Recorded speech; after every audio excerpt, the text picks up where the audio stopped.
Good morning. It's Nikki Bowman here again, and welcome to this week's Threeview.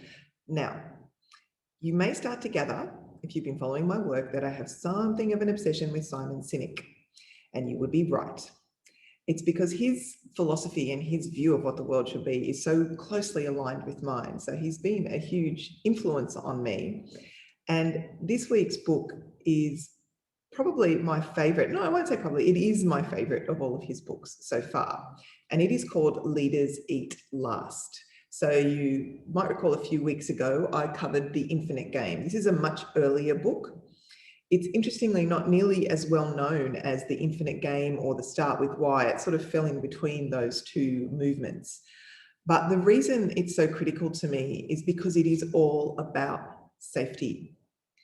It's not really obvious from the title or from the subtitle or anything, but it is all about keeping people safe. The three key insights of this for me was it was the first book I'd seen really clearly explain the reason why safe is important, the reason why being unsafe so profoundly impacts our ability to perform. And this is around those chemicals that live in your brain that allow you to collaborate, innovate, create, that allow you to have that sense that you want to help others. And the fact that if you are under stress, the cortisol rushes in and shuts all of those great chemicals down. So that was the first insight, that we're talking about a biological process, not just a psychological process, a biological process that occurs when people feel unsafe in any environment, but specifically here in the workplace. The second insight was the sense around creating circles of safety. That as a leader, your job is to create that circle of safety and, very importantly, trust around your people to protect them from what's going on outside. Because as a leader, you can only control this, right? You can't control the turmoil happening out here. So your focus is very much on here. Here is a circle of safety for my people to operate in, which makes us all stronger. So the whole becomes much greater than the sum of the parts. And within that environment, those people can perform to their absolute optimum ability. And the trust is profound. The third really key insight, and this also was picked up in Brené Brown's book that I covered the other week, but it's important enough to raise it again, is the danger of abstraction.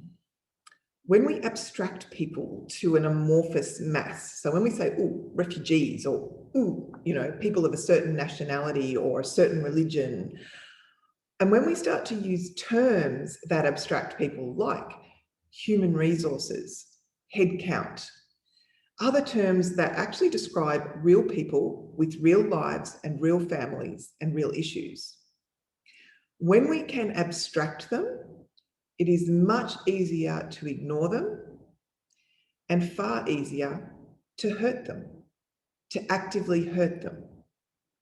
If you have to personalize your actions in corporate life, if you have to actually burrow down and think, okay, if we pollute this river as an organization, Nikki's house will be unlivable. Nikki's children will get sick. Nikki won't be able to move somewhere else because she doesn't have the means. And so you've personalized it and you're understanding the impact on a family. When you abstract that and say, oh, well, if we pollute this river, we'll have to affect the relocation of some, communities of some description, the further away you get from that, the easier it is to do the damage. And it's the same when you're even in a corporate environment talking about dealing with the people. If you're focused wholly on your shareholder value, and there's a whole other argument about that, which we'll get into at some point, and you can quite readily talk about, reduction of headcount or optimization of human resources and other phrases that are all corporate speak and corporate babble to enable you to step away from the fact that you're having a very direct impact on someone's life. There are so many more insights in this book, as there usually are with the books, but those were the three that really landed very hard for me and really helped inform some of the direction of my own work. So I can't help but give this book 3 out of 3. It's another win from Simon, and it's an incredibly important book in terms of progressing the conversation around safe being the new strong. Thanks and have a great weekend if you're watching this on a Friday. If not, just have a great week. See ya.